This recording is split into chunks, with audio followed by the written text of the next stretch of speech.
In the beginning, it was Mount St. Charles College, built, completed, and opened in 1909 with the leadership of its founder, Bishop of Helena, John Patrick Carroll.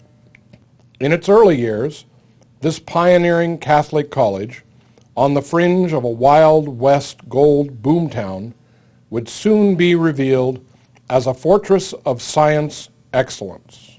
When Bishop John Patrick Carroll gives his public address on the day that the cornerstone is laid in 1909, he said that one of the primary roles of the school will be to provide its students with a thorough liberal education that will then prepare them for positions of leadership in a wide variety of vocations, any vocation of their choosing. When the bishop said a thorough liberal education, then it was clear that the sciences were a part of that definition. In fact, if you go back and look at the very earliest catalogs that Mount St. Charles produced, courses in the natural sciences were required in that curriculum. Students were taking courses in biology, chemistry, astronomy, right from the very beginning. I don't think that Carroll's reputation in the natural sciences is just a byproduct of a particular professor or a modern era. I think it runs throughout the entire history of the school, literally from the very beginning. But the first college graduate of the institution was Patrick McVeigh, who then went on and became a priest. That when he comes back to Carroll, then his primary area of instruction is chemistry. So he really brings these two worlds together, the world of theology, the importance of having homegrown diocesan priests, and the importance of the natural sciences at Carroll College. And he teaches all the way up until his sudden death in 1933. In 1917, a pre-professional program in medicine began, demanding new lab space for the growing enrollment of natural science students at the college. On November 24, 1917, Bishop Carroll and college officials laid the cornerstone for a new building to meet these needs. At the time the building was constructed, its other primary purpose was to offer the most up-to-date laboratories for courses in biology, chemistry, botany, physics. And in fact, that same year, 1917, is the year that the college establishes a pre-medical program. One faculty member emerged in these early years to establish natural science teaching excellence, the Reverend Norbert Hoff. His background was in philosophy and theology, and he was what I would call a classically educated man. He had what I would call the high standards of scholarship and expectations that he imprinted on the institution. And for biology at that time, that meant good science. By 1932, when Mount St. Charles was renamed Carroll College in the founder's honor, a transformation of the natural sciences was about to begin. Going back to 1933, when Father McVeigh passed away, it was rather sudden. That required the school to hire someone rather quickly to fill his position, and that turned out to be Dr. Edwin Newman, or Edward Neumann, you hear his name pronounced both ways, who would then teach chemistry and mathematics at Carroll from 1933 up until his death in 1955. Just a towering figure in the history of Carroll College. Had received his PhD from the University of Iowa, had been doing research out at Caltech. He's the first layperson in the faculty who really establishes a national reputation, who brings with him a considerable reputation, then builds upon that while he is at Carroll. They told him they wouldn't be able to pay him very much, and he said, well, the money isn't all that important. He said, as long as it lends dignity to the position. As academic dean, Doc would further Carroll's reputation for academic rigor. When you got your grades, you had to go to the academic dean and get your grades. And the day that the grades came out, there was a line from almost from the cafeteria down to his office. And you were kind of afraid to go in if you weren't doing very well, because he'd chew you out. He'd tell you, if you're doing like this next semester, you'll be working in the smelter in Anaconda, or you'll be down in the mines in Butte. When America officially entered World War II on December 8, 1941, Carroll students answered the call to duty. This, combined with the after effects of the Great Depression, drained enrollment. Carroll President Emmett Riley foresaw threats to Carroll's survival, including imminent closure. In late 1942, the federal government announced the establishment of a new officer training program to be known as the Navy V-12, and a wild competition erupted between American colleges and universities vying to become a V-12 site. Only 131 institutions nationwide would be chosen. President Riley determined that Carroll would be one of them. He championed the cause tirelessly, and in spring 1943 received the news he'd been praying for. From 1943 to the fall of 1945, over 700 apprentice seamen passed through Carroll College. It's very important in the history of the college. It's an important Carroll contribution to the military defense of the United States at that time. And again, I doubt that Carroll would have been selected as a site for one of the V-12 programs had it not had this reputation for being strong in the sciences. But given the financial challenges that the school faced in the 1920s and especially in the 1930s in the midst of the Great Depression, there simply weren't funds available to upgrade those laboratory facilities. So Carroll's participation in the V-12 program allowed the school to then obtain federal funds to really upgrade those labs. Many of the V-12 men would go on to become doctors and scientists, and they would look back on their Carroll years as the foundation for their life's work. Meanwhile, a new faculty member arrived on the Carroll scene, armed with a philosophy degree and passion for teaching biology. Father Patrick Murray. He helped develop these contacts that the college had with the various Jesuit medical schools around the country. You know, there was one in Washington, D.C., Georgetown, St. Louis, Chicago, Creighton down in Omaha. These were places where we could send students who studied here for at least 2 or 3 years. They sometimes didn't stay long enough to even get a degree, but they were prepared to go into medicine. The post-war college enrollment boom, spurred by passage of the GI Bill, was swiftly followed by the advent of women students.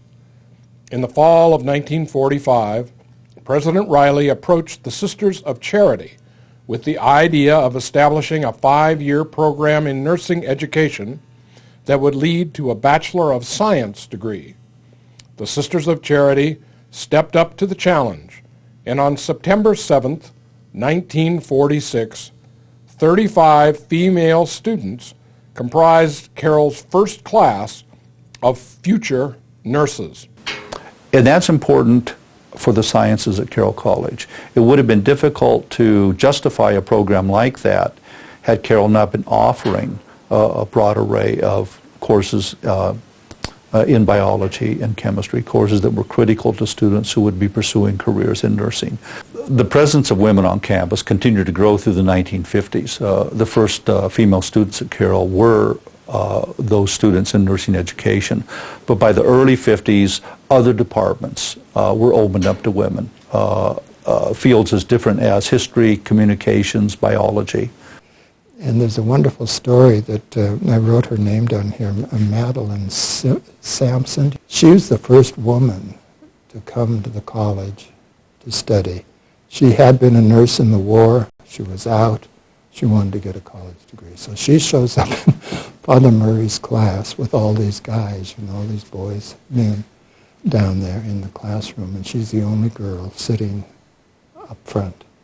And he comes in, he looks at her, and he says, if you think you're going to have any advantage in this class, you're sadly mistaken. Of course, you know, that seems terrible but I know who he was thinking about. It wasn't her. He was thinking about all these guys out there, because they were thinking, because she's a woman, she's going to get a real advantage in this class. And he wanted them to know right up front that that wasn't going to be the case. The natural sciences reached new heights in the 1950s.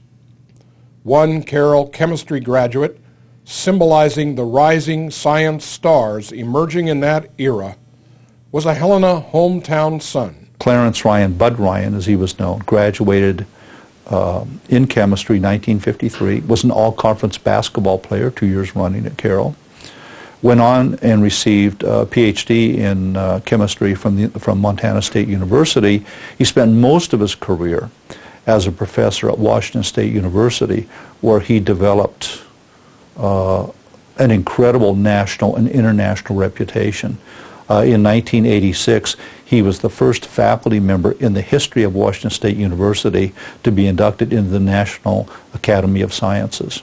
Under President Kavanaugh, Monsignor Vincent Kavanaugh, Bishop Gilmore inaugurated a diocesan-wide drive, a fund drive, asking the people of the Diocese of Helena to contribute money to build what we called at that time the Science Library building. This building here, this building that we now call Simperman Hall. And that construction occurs because of the significant growth that had taken place in the college from 1945 to 1955.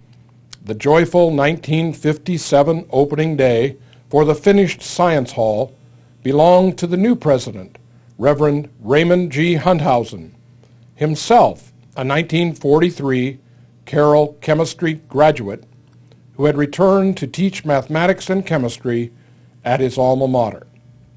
In the wake of Doc Newman's December 1955 death, just hours after awarding the contracts for the new science building's construction, Hunthausen had assumed the duties of chemistry department chair.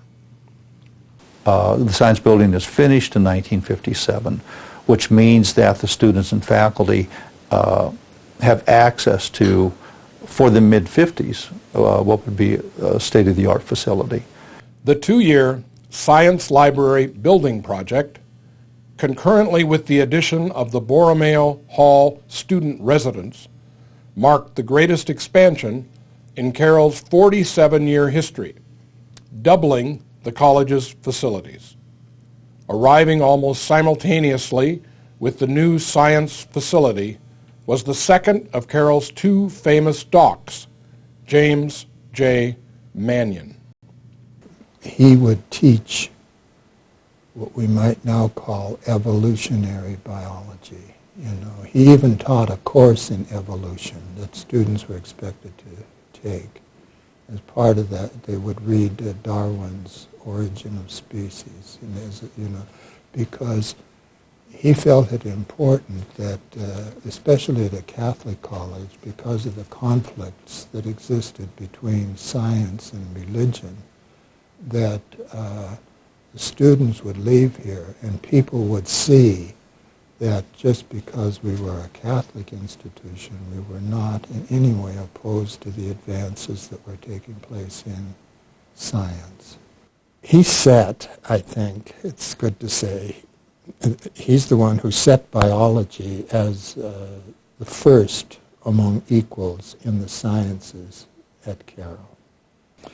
It was his outreach into the secular universities so that we began to place students in schools like the University of Chicago, so that if Doc Mannion wrote a letter supporting you for medical school at the University of Chicago, that student would get in there. And so he did the same with the University of Washington, the University of Colorado.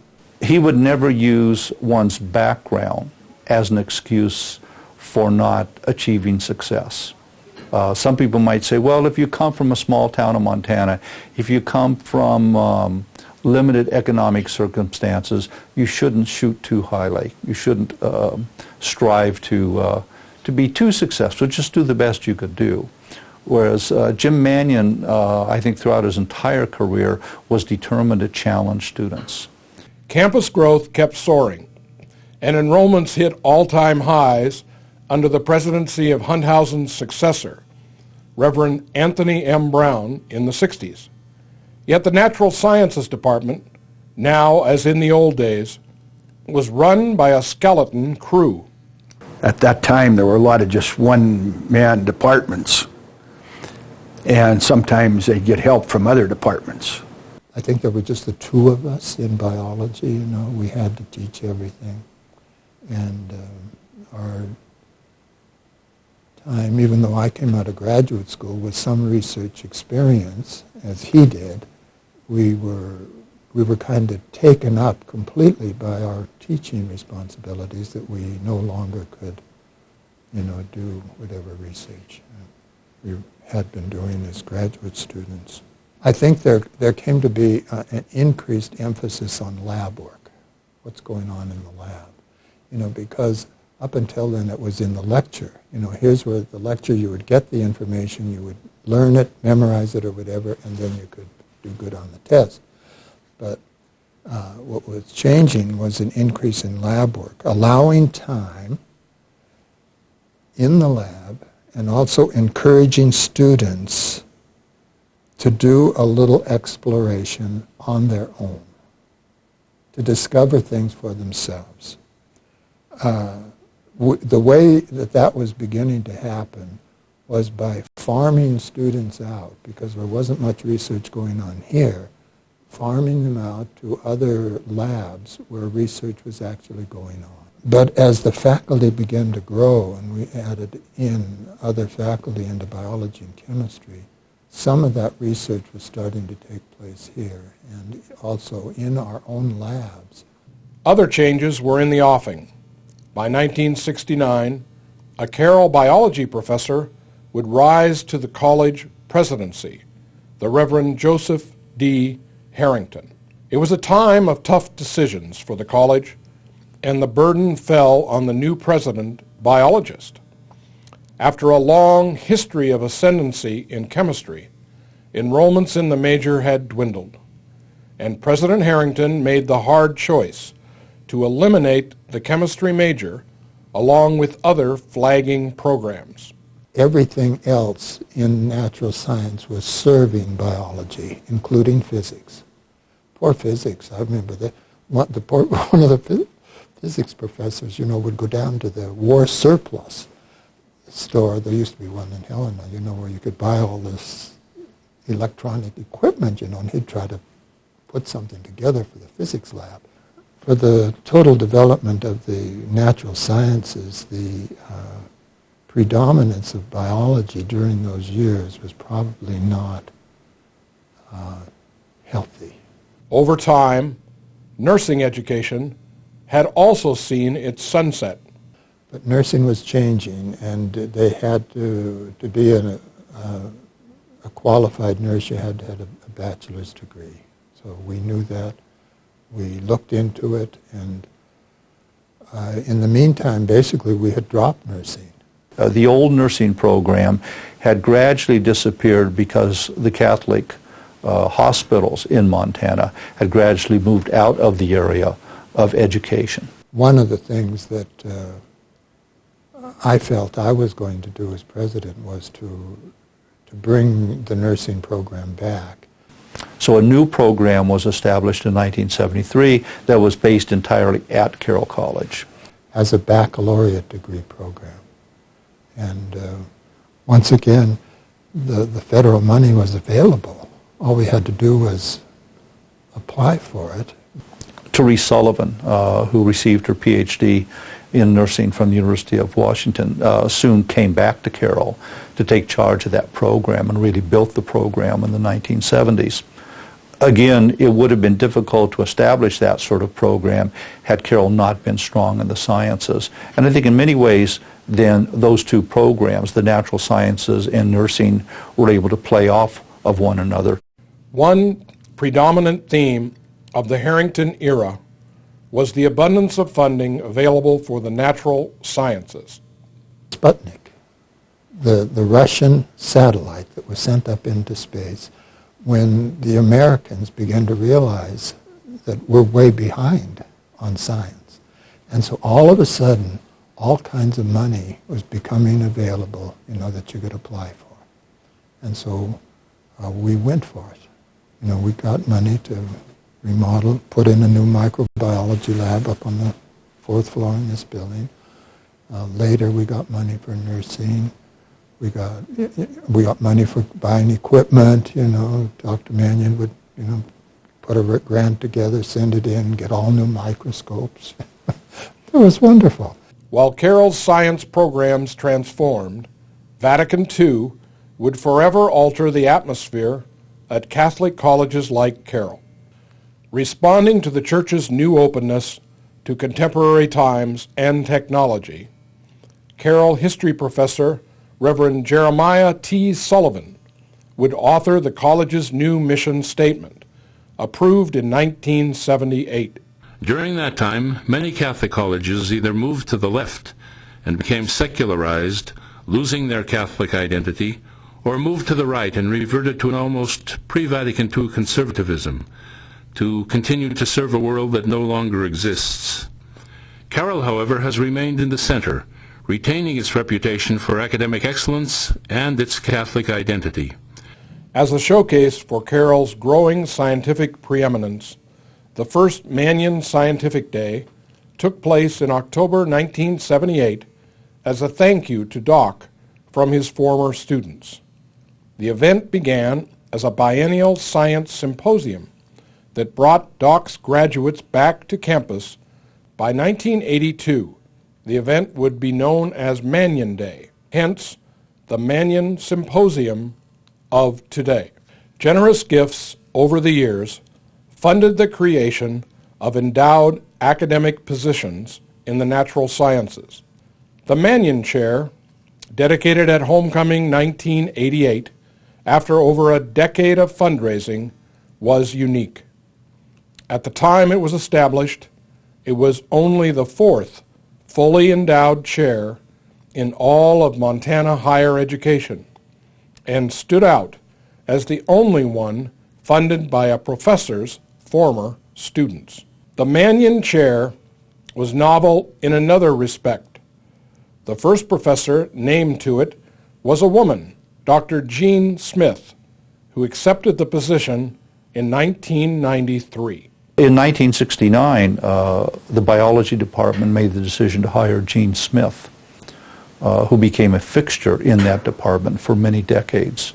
I think it's fair to say that one of the first women hired by the school who really held a prominent position within the school and was tremendously admired, not just by students at the school, but by her colleagues within the faculty. Jean Smith was a true pioneer in the history of the faculty at Carroll College. Following in her footsteps, we would have such esteemed professors as Marilyn Schindel. In 1987, Doc Mannion's 31 years of teaching excellence came to a close, and the torch passed to a new generation of faculty.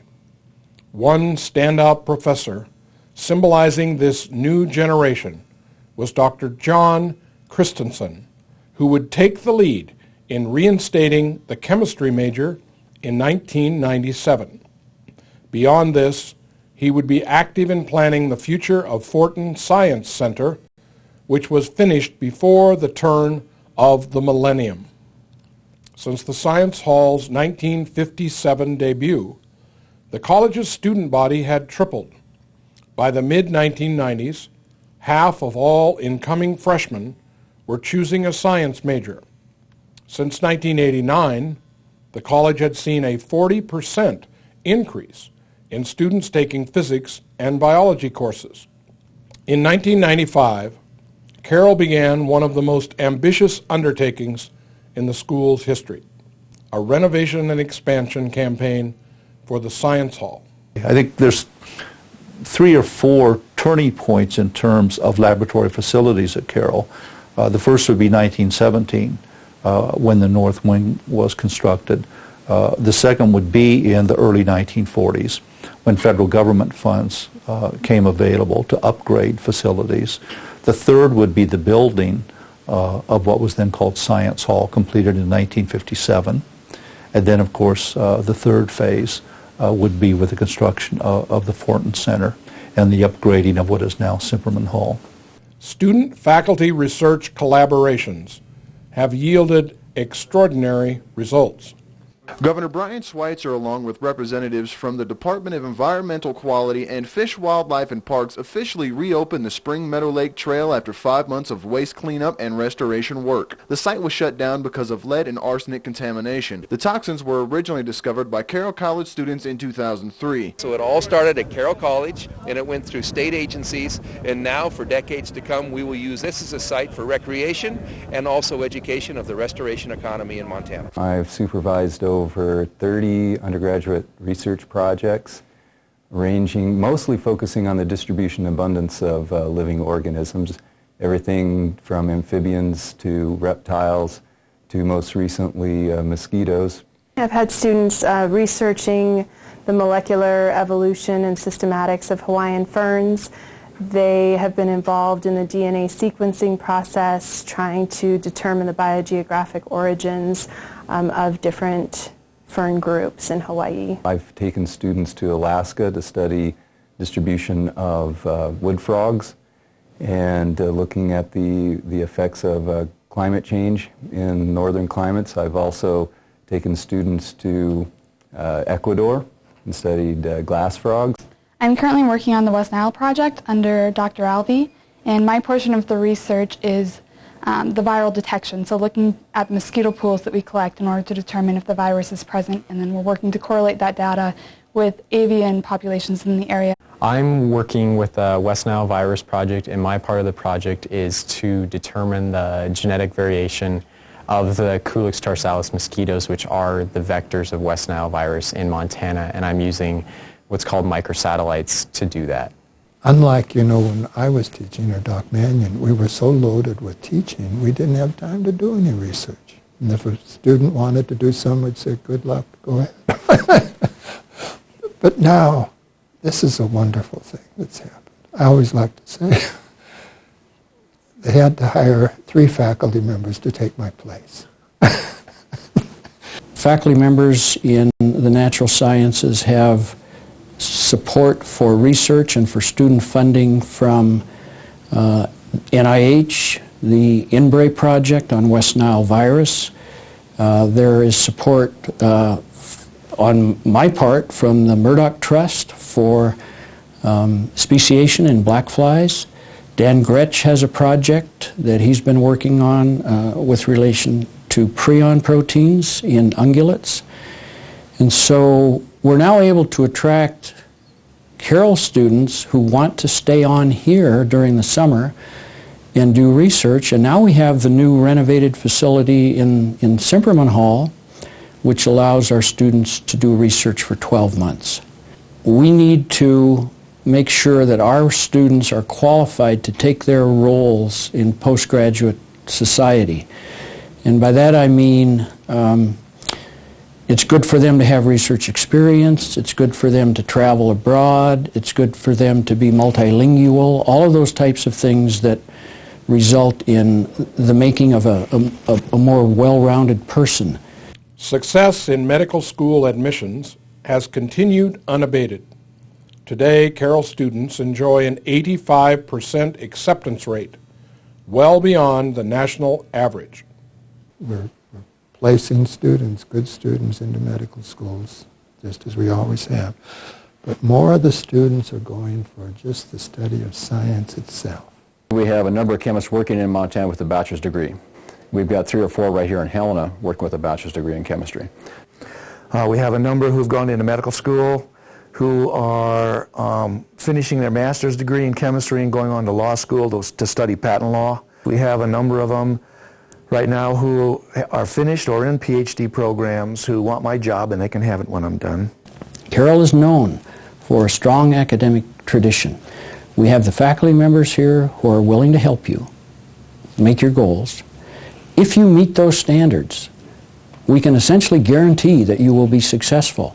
Carroll College's Learn, Serve, Lead Centennial campaign would vastly increase Carroll's endowed academic positions in the natural sciences. Carroll natural science students in the classroom, in the labs, and in service. Natural science majors take their talents to the world, and these students follow the lead of Carroll natural science alumni who have served across the globe as civilian and military doctors and researchers. Today, as the college celebrates its centennial, Carroll natural science students, faculty, and alumni share a well-founded belief in the triumph of good through science and service.